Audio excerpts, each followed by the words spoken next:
Division de deux polynômes, partie 1, division d'un monôme par un monôme.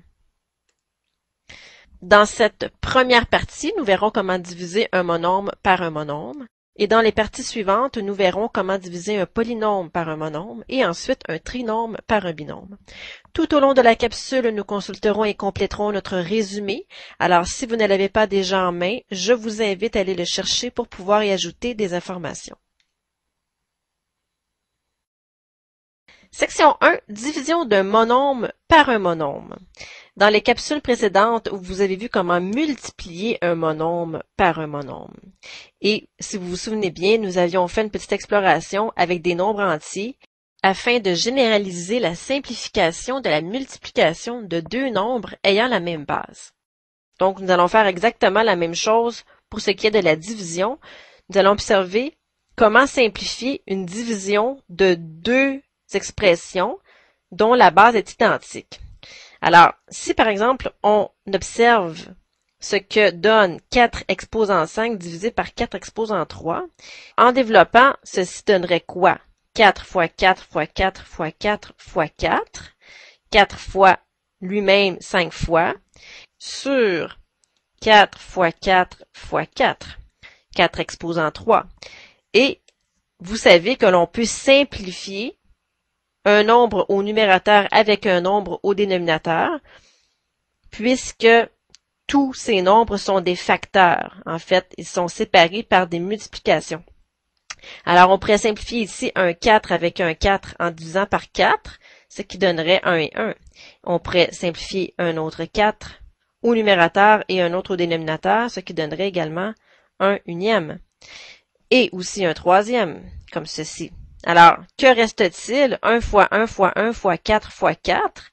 Il vous reste finalement 4 exposant 2 divisé par 1. Alors, la simplification de 4 exposant 5 divisé par 4 exposant 3 donne 4 exposant 2. Regardons l'autre. 8 exposant 4 divisé par 8. Eh bien, si on développe ceci, ça nous donnerait 8 fois 8 fois 8 fois 8 divisé par 8. On pourrait simplifier comme ceci. Un 8 avec un 8, 1 et 1. Qu'est-ce qu'il resterait comme résultat ici? 8 fois 8 fois 8. Donc, 8 exposant 3. Même chose pour ici. 5 fois 5 fois 5. Sur 5 exposant 2. On simplifie 2 paires de 5. Il nous reste quoi? 5 exposant 1. Observez ces trois divisions. Comment pourrait-on généraliser ceci? Notre première loi des exposants que nous avons vue dans les capsules précédentes, c'était la loi de multiplication de deux termes ayant la même base, et cette loi nous disait d'additionner les exposants. Alors, qu'est-ce qu'on pourrait écrire pour la division?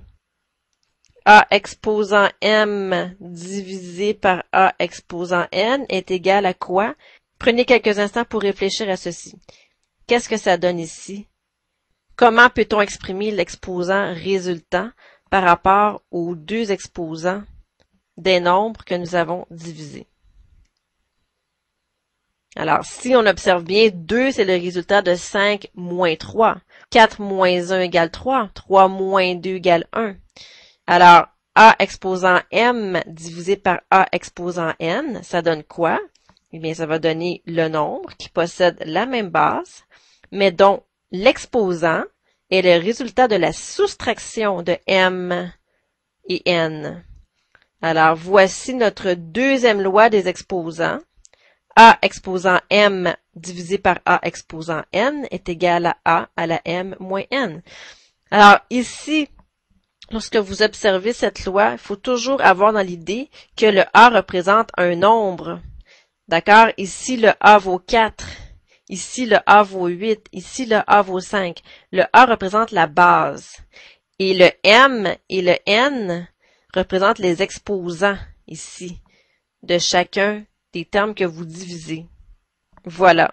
Alors, c'est sûr que si vous aviez 8 exposant 4 divisé par 4 exposant 2, il est évident que l'on ne peut pas appliquer la loi des exposants ici parce que vos bases ne sont pas identiques. Si l'on utilise la même lettre ici dans la loi, c'est que l'on veut représenter une division de deux expressions qui ont exactement la même base. Sinon, on aurait utilisé une autre lettre ici pour représenter une base différente. Ceci est très important. Donc, dans ce cas-ci, on ne peut pas appliquer cette loi des exposants qui concerne la division. Alors, regardons quelques petits exemples à l'aide de notre loi. X exposant 5 divisé par X exposant 2. Personnellement, j'aime bien placer le tout sous forme de fraction. X exposant 5 sur X exposant 2. Nous avons ici une division de deux expressions qui possèdent la même base. Donc, on va soustraire les exposants tout simplement et le résultat sera toujours cette même base. Et on va effectuer 5 moins 2. Ça va donner X exposant 3. Voilà. B à la 9 divisé par B à la 6, ça donne toujours le B à la 9 moins 6 qui donne B exposant 3. Même chose ici, B exposant 6, C exposant 4 sur B exposant 5, C exposant 2. Alors ici, on peut simplifier les deux facteurs en B. B exposant 6 sur B exposant 5, puisque vous avez des multiplications ici.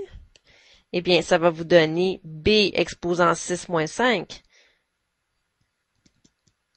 fois, et C exposant 4 divisé par C exposant 2, eh bien, ça va vous donner C exposant 4 moins 2. Donc, ça nous donne B exposant 1, C exposant 2. Voici la réponse. Si vous avez de la difficulté à comprendre ceci et à être convaincu, eh bien, développez le tout et simplifiez comme on a fait ici. Vous allez vous rendre compte que ceci revient à B, C exposant 2. Alors, il est important d'être bien convaincu avant d'appliquer les lois.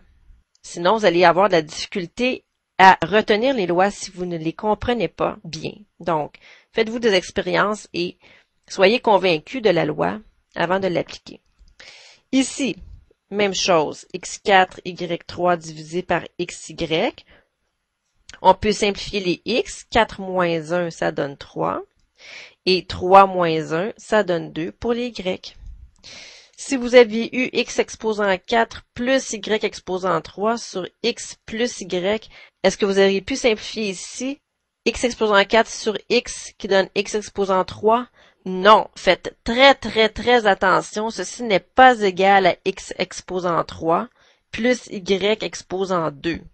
Pourquoi? Parce que vous ne pouvez simplifier des nombres au numérateur et au dénominateur que lorsque ces nombres sont des facteurs. Des facteurs, ce sont des éléments qui sont multipliés entre eux. Alors, lorsque vous avez une addition, eh bien, on ne peut pas dire que les deux termes ici sont des facteurs. Ce ne sont pas des facteurs. Donc, on ne peut pas simplifier de cette façon. Ceci est très important à comprendre. Si vous n'êtes pas convaincu, remplacez xy par des valeurs. Par exemple, si l'on avait 3 exposant 4 plus 2 exposant 3, en remplaçant x par 3 et y par 2, sur 3 plus 2, est-ce que ceci serait égal à, si l'on simplifiait 3 exposant 4 avec 3 exposant 1 pour donner 3 exposant 3, et ici 2 exposant 3 avec 2 exposant 1 pour donner 2 exposant 2, est-ce que ceci donnerait la même chose? Est-ce que cette valeur numérique donnerait la même chose que celle-ci?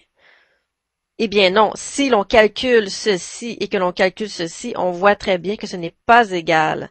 Donc, rappelez-vous bien que vous pouvez simplifier une fraction lorsque la fraction est composée de facteurs. S'il y a des plus ou des moins de part et d'autre du nombre ou de la variable que vous voulez simplifier, eh bien, dites-vous que ceci ne se fait pas parce que ce ne sont pas des facteurs. Voilà. Donc, rappelez-vous bien de ceci. Lorsqu'il y a des plus, on ne peut pas simplifier. Le prochain, 4A5 divisé par 2A2. qu'est-ce que ça donnerait? Eh bien, on divise ici les coefficients. 4 divisé par 2, c'est comme si l'on divisait par 2 le 4 et par 2 le 2. Donc, vous voyez que 4 divisé par 2, ça donne 2 ou 2 unièmes. Et ensuite, on applique la loi des exposants ici. A à la 5 divisé par A à la 2, ça donne A à la 5 moins 2 qui donne A exposant 3. Ensuite, même chose pour ici, moins 8D2E sur 4D. Eh bien, puisque vous avez des coefficients, simplifiez les coefficients. Est-ce que moins 8 quart peut se simplifier? Oui, en divisant par 4. En divisant par 4.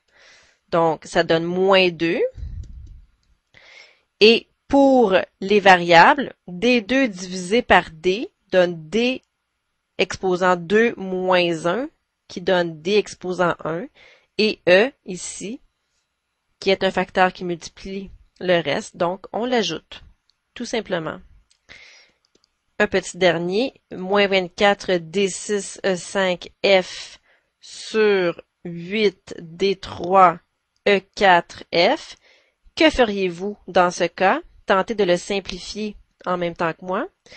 Pour les coefficients, qu'est-ce qu'on peut faire? Est-ce que moins 24 huitièmes peut se simplifier? Oui, par 8, qui donne moins 3 et 1. Pour les D ici, vous avez D exposant 6 divisé par D exposant 3. 6 moins 3 donne 3, donc ça nous donne moins 3 ici. D exposant 3. Pour les E, 5 moins 4, 1. E exposant 1. Pour les F, eh bien 1 moins 1, 0. Donc, on ne l'écrit pas parce que ça donne finalement 1 unième. D'accord? Voilà.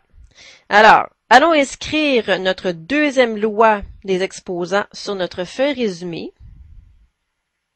On va ajouter pour la division de deux monombres, on a notre deuxième loi des exposants. A à la m divisé par A à la n est égal à A à la m moins n. Voici un exemple. Vous divisez les coefficients, vous divisez les facteurs qui ont la même base en utilisant la loi, donc en soustrayant les exposants. Je vous laisse transcrire ceci, mettez la vidéo en mode pause et je vous suggère ensuite quelques petits exercices.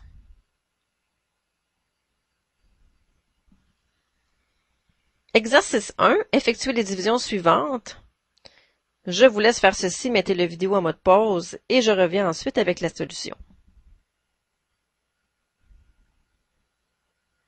Solution de l'exercice 1. Pour le premier, on simplifie 20 dixièmes qui donne 2 et pour les B, ça nous donne B exposant 1, donc 2B. Pour le deuxième, ça donne moins 5, A.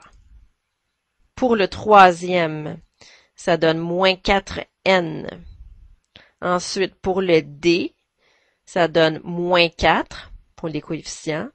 Et pour les variables A exposant 1, B exposant 1, C exposant 2. Je rappelle que les exposants 1, nous ne sommes pas obligés de les écrire. Nous préférons ne rien écrire ici par convention.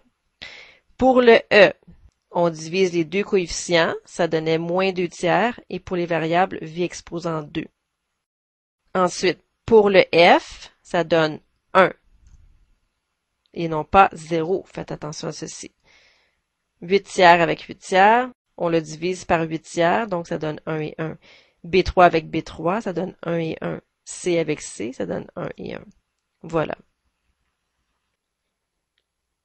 Ceci termine la capsule. Voici à nouveau le résumé sur la méthode pour diviser deux monombres.